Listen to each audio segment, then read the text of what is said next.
السلام عليكم ورحمة الله وبركاته، اهلا وسهلا بيكم. معاك عبد الرحمن من قناة عبدو بلانيت. النهارده ده برنامج كده خفيف لذيذ هنتكلم فيه عن الأحداث اللي في الجيمنج اللي بتحصل عندنا في مصر أو في العالم. أول خبر معانا إن إحنا في فريق نسائي أو منتخب مصر نسائي للعبة دوتا 2. لعبة دوتا 2 معروفة طبعا انها تبع شركة فالف اللي تبع ستيم مش عارف ايه كده، لكن ما كناش بنسمع عنها في مصر عندنا كتير.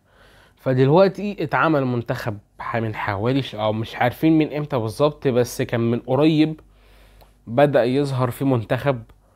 وانا كنت بشوف الاعضاء اللي فيه ان انا اعرفهم، كنت بشوفهم بيلعبوا دوتا 2 وهم بيلعبوا لعبة ليج اوف ليجندز، فلقيتهم حولوا الدوتا 2 مرة واحدة وبيلعبوها ومش عارف ايه.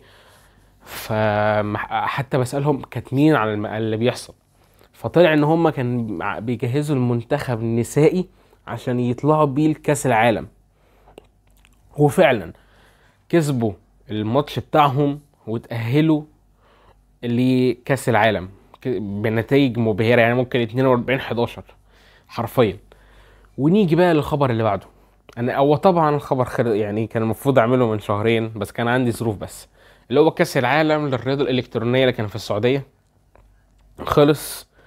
والحمد لله يعني في فريق عربي خد الكاس، فريق فالكونز، وخد الكاس وهكذا.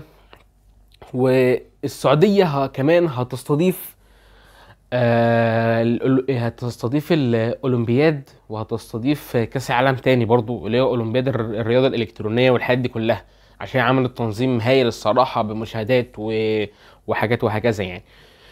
بعد كده بقى نروح لحاجة حلوة جدا الصراحة، اللي هو يعني لعبة كول اوف دوتي بلاك اوبس 6 النسخة البيتا.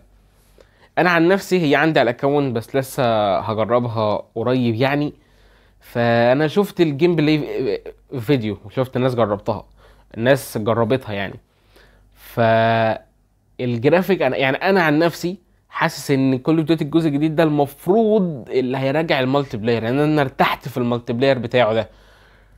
لما جربته في مكان يعني تاني حسيت ان انا مرتاح مع الجيم بلاي والحركات السريعه والحاجات دي كلها. لكن بقى في الاجزاء اللي فاتت حاسس ان انا بلعب كول اوف ديوتي غريبه كده، يعني مش حلوه. لكن دي حلوه، الموفمنت خفيفه سريعه جميله، الواحد يعرف يتحرك بيها. و ده غير الباتل رويال مثلا بتاع مش الباتل رويال اللي هو الزومبيز والحاجات دي. شفتها جيم بلاي قوي جدا، والمالتي بلاير سيرفراته حلوه وتقيله، والموفمنت ومش عارف ايه، المدات مظبوطه حلوه.